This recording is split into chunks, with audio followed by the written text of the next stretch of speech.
Bienvenidos amigos de Gestión.p. En esta oportunidad nos acompaña el gerente general de Fondos Sura, el señor Rafael Buckley, quien nos dará detalles de este sistema, de esta alternativa de inversión, cómo podemos participar y cuál es la rentabilidad esperada que podemos alcanzar. Antes de iniciar esta conversación con nuestro invitado, les invitamos a todos ustedes, amigos de Gestión.p, que nos puedan remitir sus consultas, sus inquietudes, sus dudas respecto a los fondos mutuos, que nuestro invitado nos dará las respuestas a las mismas. Rafael, muchas gracias por aceptar nuestra invitación. Buenas tardes. Buenas tardes, gracias a ti, Karen. Gracias. Cuéntenos acerca de lo que son los fondos mutuos. A ver, los fondos mutuos son vehículos de inversión que son supervisados por la Superintendencia de Mercado de Valores, que permiten al ciudadano de pie tener acceso a invertir en instrumentos del mercado de capitales, ¿no? Ya sea bonos, acciones, y bajo obviamente manejados de acuerdo a ciertas políticas de inversión que varían de acuerdo al tipo de fondo, y supervisados pues por la Superintendencia de Mercado de Valores, ¿no? ¿Cuánto es el monto que necesito para empezar a invertir en esta alternativa de inversión? Eso depende del fondo, ¿no? De hecho hay 8 administradoras de fondos diferentes, de las cuales 4 son vinculadas a grupos bancarios. Y cada una de estas administradoras administra distintos fondos que, como te digo, pertenecen a distintas tipologías de fondos, ¿no? Hay fondos pues súper conservadores, hay fondos más agresivos, y cada uno de los fondos y la administradora tiene montos distintos mínimos de inversión, ¿no? En nuestro caso, somos la única administradora que tiene dentro de un fondo mutuo distintas series de cuotas de participación. Una cuota en la cual puedes invertir a partir de 2.500 soles, haciendo una única inversión, y otra cuota que lo que promueve es hacer un ahorro recurrente, con la cual tú puedes invertir a partir de 30 soles mensuales, ¿no? Con cargo en una tarjeta de crédito o con cargo en una cuenta bancaria. Y si yo invierto, digamos, desde 30 soles mensuales, ¿cuánto aproximadamente podría ser la rentabilidad esperada y en cuánto tiempo?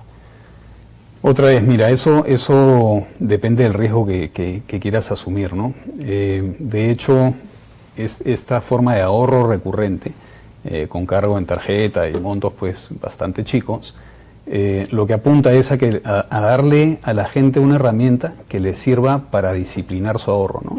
Entonces, de forma tal que todos los meses te cargan en forma automática como mínimo 30 soles, y vas construyendo tú un número.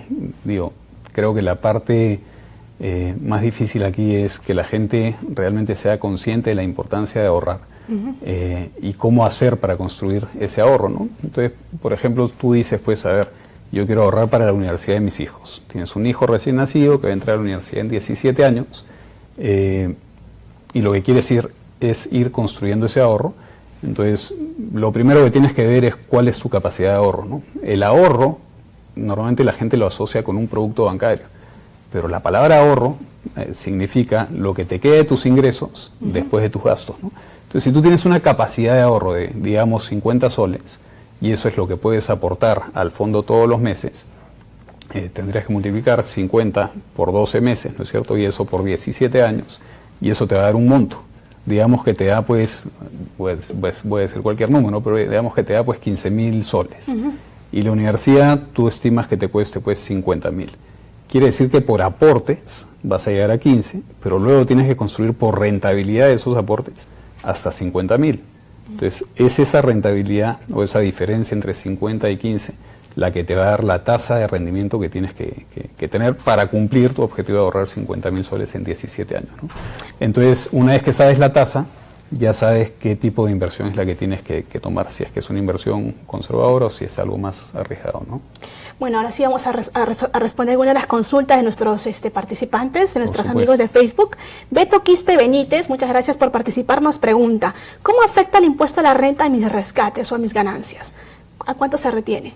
A ver, los fondos mutuos son vehículos no transparentes desde el punto de vista tributario.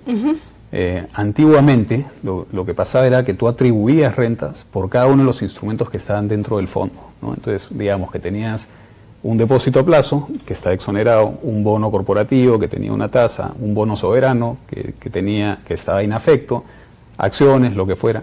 y tenías que atribuir rentas en función al tipo de instrumento, ¿no? Y hace unos cuantos años el gobierno modificó eso y lo que dijo fue: vas a atribuir rentas sobre las diferencias entre el valor cuota de compra y el de venta. ¿Qué quiere decir? Que si tú compraste a 100 un valor cuota de 100 y vendiste a un valor cuota de 110, has ganado 10%. Sobre ese 10% es que tenemos que atribuir un impuesto a la renta de 5%. Ok. Tenemos otra consulta de César Gil. Muchas gracias, César, por participar. ¿Cuáles son las empresas administradoras de fondos mutuos?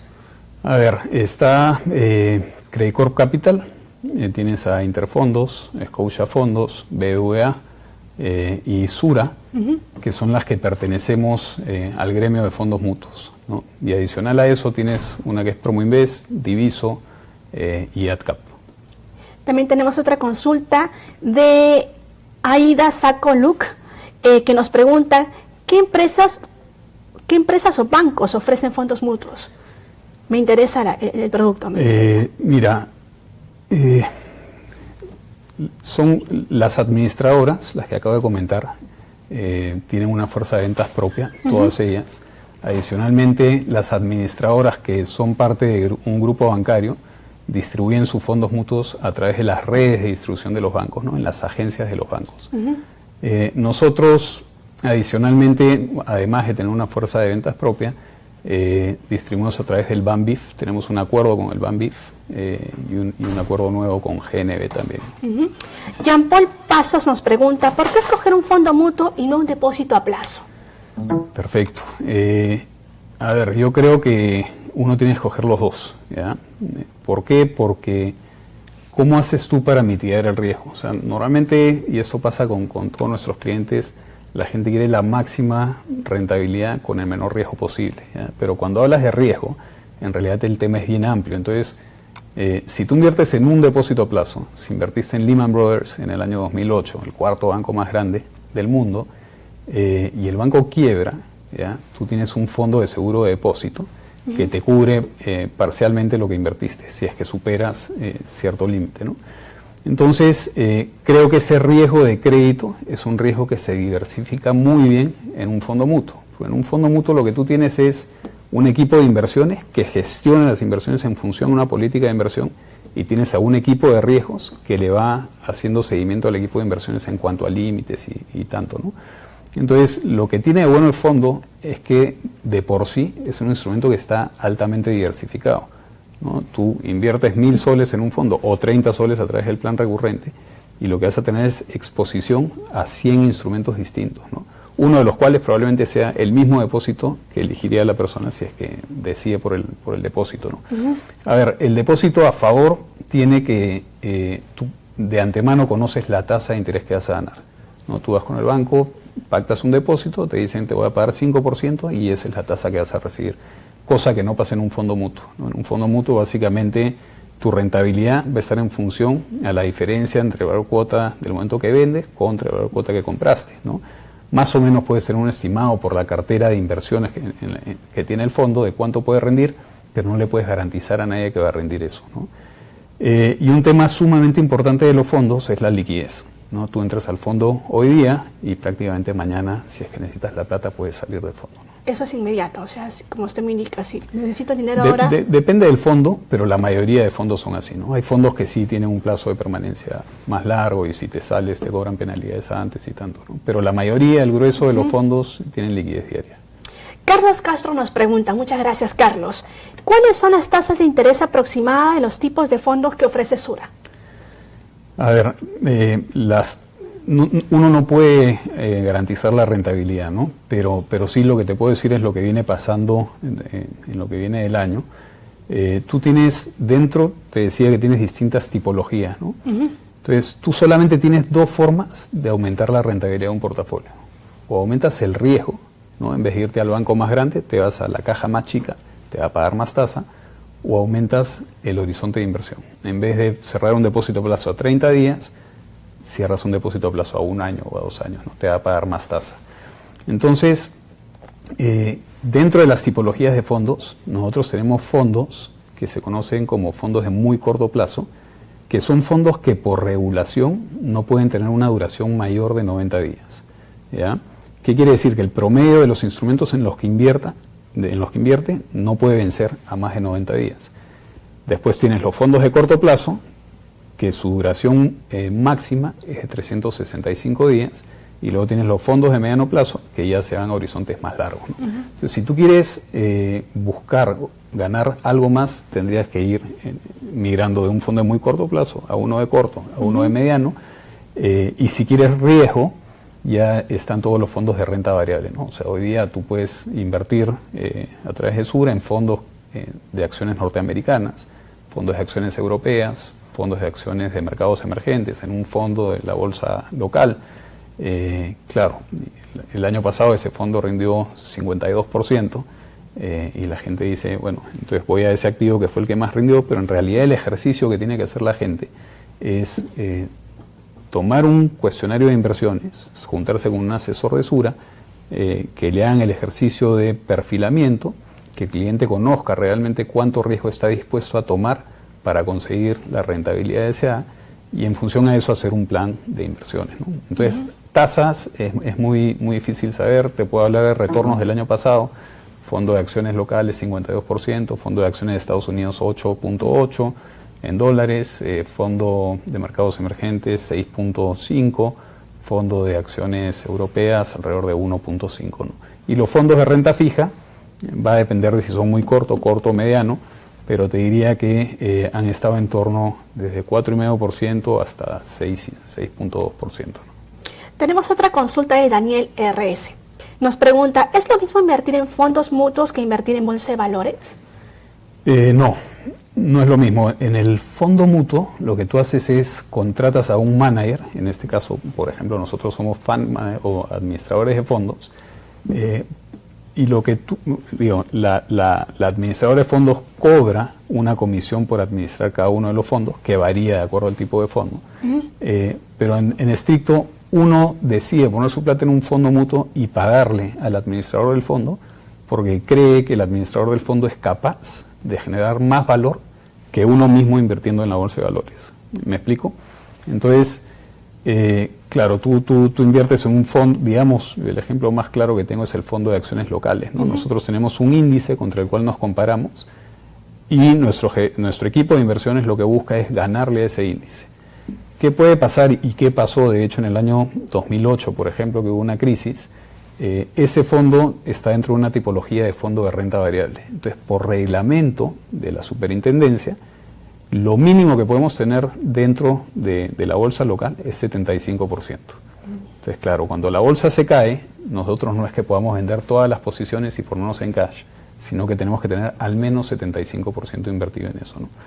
Entonces, si me dices qué es mejor, ir a hacer una cartera en una SAP propia de acciones o ir a un fondo mutuo, uno, hay que ver el track record que tiene el fondo, ¿no?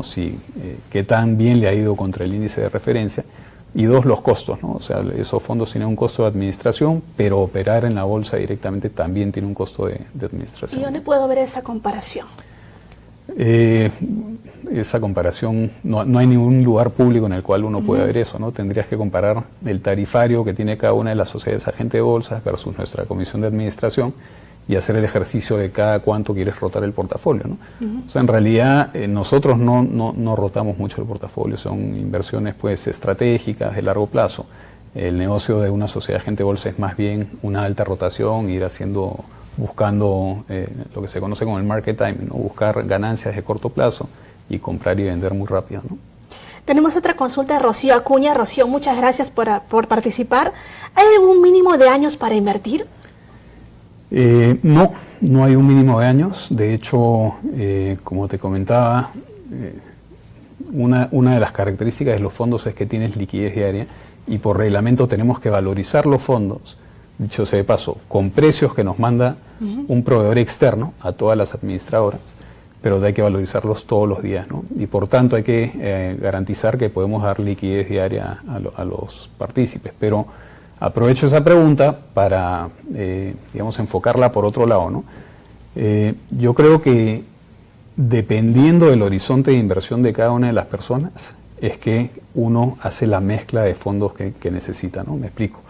Si es que uno tiene un horizonte de inversión de 1 año o de 6 meses, no sé, tienes que pagar la universidad o la matrícula de tu hijo en 6 meses, no debería invertir en un fondo de renta variable, ¿no? Es una persona que no debiera de buscar una rentabilidad muy alta, ni tomar un riesgo muy alto, dado que necesitas la plata en 6 meses, ¿no?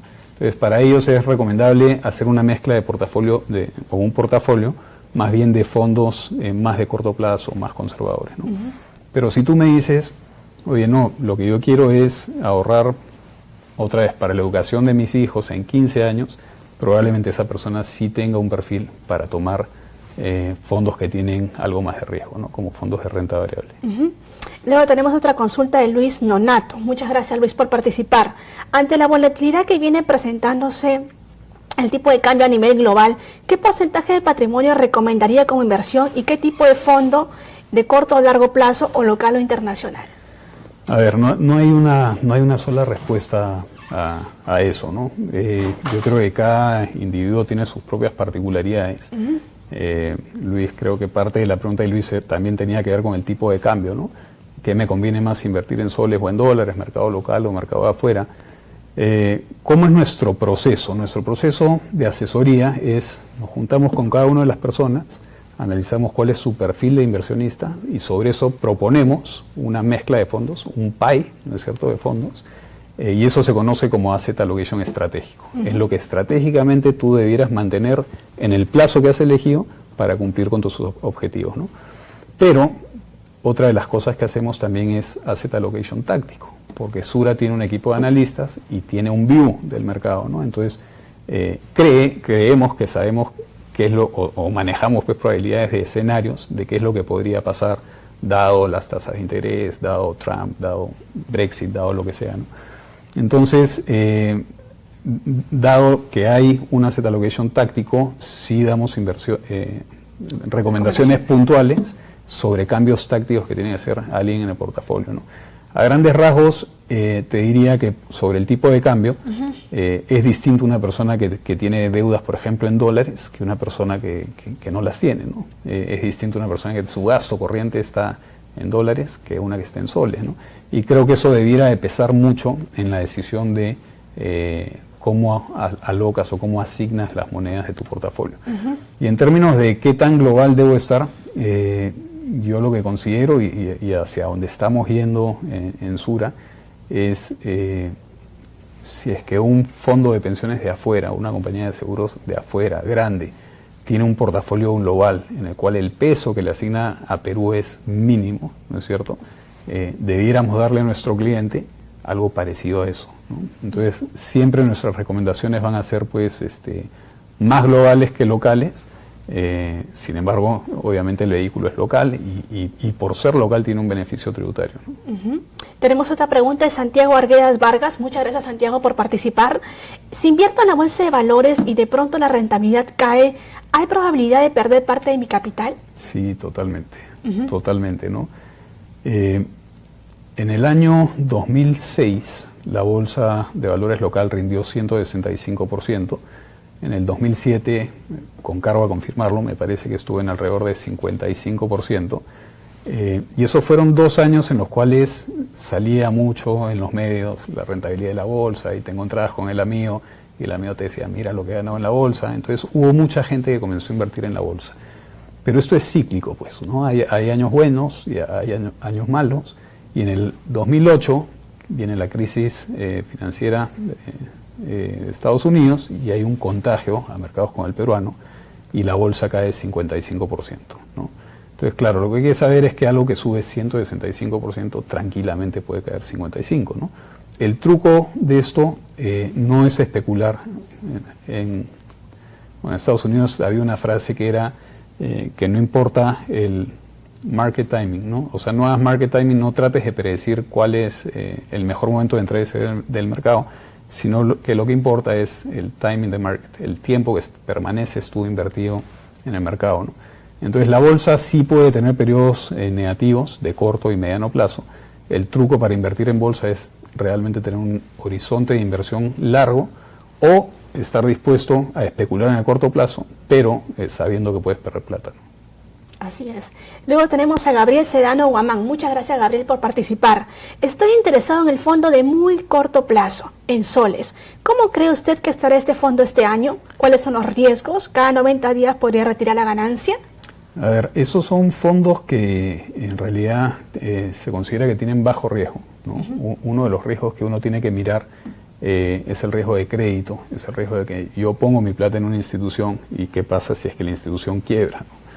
En el caso de Sura, en el caso de todas las administradoras de fondos, quien invierte en los fondos no asume riesgo de crédito de la administradora, sino que es un patrimonio autónomo, ¿no? Otra vez supervisado por la superintendencia, y si algo le pasa a la administradora, pues nada le pasa al patrimonio, queda intacto, ¿no?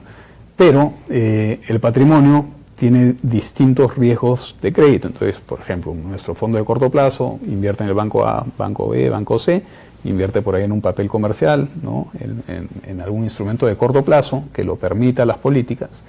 Y básicamente uno diversifica el riesgo de crédito invirtiendo en un fondo como el fondo de corto plazo o de muy corto plazo.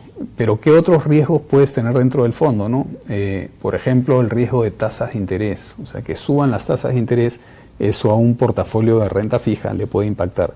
Sin embargo, el fondo de muy corto plazo, yo les decía que tiene una duración de hasta 90 días, con lo cual no es sensible a lo que pase con las tasas de interés, ¿no? Una mala decisión del fondo de tomar posiciones en una moneda distinta del valor cuota podría afectar el fondo, ¿no? Cosa que por supuesto nosotros no hacemos. Está dentro de la política, se puede hacer, pero no le encontramos el sentido de hacerlo todavía, ¿no? Pero claro, no solamente tienes que ver el riesgo de crédito, tienes que ver riesgo de mercado, riesgo de tipo de cambio, riesgo de liquidez. Yo considero que esa tipología de fondos es muy conservadora, el riesgo que tiene es bastante bajo, y bueno, básicamente hay varias opciones en distintas administradoras para hacerlo, ¿no? ¿La ganancia que uno obtiene del fondo mutuo se puede utilizar como garantía para un crédito bancario? En teoría sí, Digo, nosotros lo hemos hecho alguna vez para algún cliente institucional, pero bueno, tendría que verse con cada uno de los bancos, ¿no? En teoría lo que va a hacer el banco va a asignar lo que se llama el lending value, ¿no? Va a medir qué tanto riesgo cree que tiene el fondo y le va a prestar un porcentaje de lo que invierta con garantía del fondo, ¿no? La verdad que habría que ir a preguntar a los bancos. Se puede hacer, pero no sé si es algo que se promueva mucho en los bancos, ¿no? Tenemos otra consulta de Paulo Rondón. Muchas gracias, Paulo, por participar. Tengo 38 años. ¿Qué fondo me conviene y cuál cobra menos comisión? Depende de cuáles son los objetivos que tenga Paulo, ¿no? O sea, de hecho, 38 años, pero ¿para qué ahorra? Es distinto ahorrar para querer irse al Mundial de Rusia, ¿no? En unos años, como ahorrar como para hacer un plan complementario de pensiones, ¿no? O algún tema familiar o de estudios o lo que fuera, ¿no? En realidad, el tema de las comisiones varían, son bastante variables y otra vez dependen del tipo de fondo. Pero yo lo que creo que uno tiene que buscar al final es, a ver, si yo te digo, mira, este fondo rinde 10% y te cobra 1, y ese otro fondo rinde 5 y te cobra 0.1. ¿Cuál elige, no? O sea, lo que hay que ver es realmente cuál es el rendimiento neto después de comisiones, más que ver cuál es el que cobra más, ¿no? ¿Y qué recomendaciones le podemos dar a él? En realidad la mejor recomendación que yo le puedo dar a alguien que me hace esta pregunta es que busque asesoría, que llame a alguna administradora, por supuesto encantado pues de atenderlo, y que se siente con un asesor y hagan todo este proceso de acompañamiento para buscar realmente cuáles son sus objetivos y cuál es la forma más eficiente de conseguir esos objetivos, ¿no? Fondos hay un montón en la industria. El truco está en cómo combinas los distintos fondos para maximizar tu rentabilidad minimizando el riesgo, ¿no? Una última consulta para ya terminar esta entrevista. ¿Cuál es la comisión que oscila más o menos en el mercado el tema para los fondos mutuos, ¿no? Para apostar por fondos mutuos? Es muy variable. O sea, va desde 0.3% al año hasta 3%, ¿no? Y tenemos una última consulta de Edwin Malaver. Muchas gracias por participar. El Grupo Sura, que administra también las AFPs, ¿se puede invertir desde el dinero ya aportado en las AFPs a un fondo mutuo? No, No, o sea, si es que lo que tú tienes es tu fondo de pensiones con fin previsional, eso no lo puedes pasar a un fondo mutuo, ¿no? Pero de hecho los fondos de pensiones tienen algo parecido a un fondo mutuo, que son los aportes voluntarios, ¿no? Los cuales uno tiene cierta liquidez y que son portafolios que replican los fondos previsionales. Pero uno puede ir de forma voluntaria a ahorrar en esos fondos y tiene cierta disponibilidad también de los fondos, ¿no? Pero que tú me digas que tu fondo de pensiones puedes traspasarlo a un fondo mutuo, eso no se puede. Muchas gracias, señor Buckley, por participar en esta entrevista, en esta transmisión en vivo. Amigos, han quedado muchas preguntas, las cuales se las vamos a transmitir a nuestro entrevistado para que después las podamos responder. Muchas gracias, conmigo será hasta otra oportunidad. Vamos a dejar este video en nuestro portal web para que ustedes lo puedan volver a revisar en caso de algunas dudas pendientes. Conmigo será hasta otra oportunidad. Buenas tardes.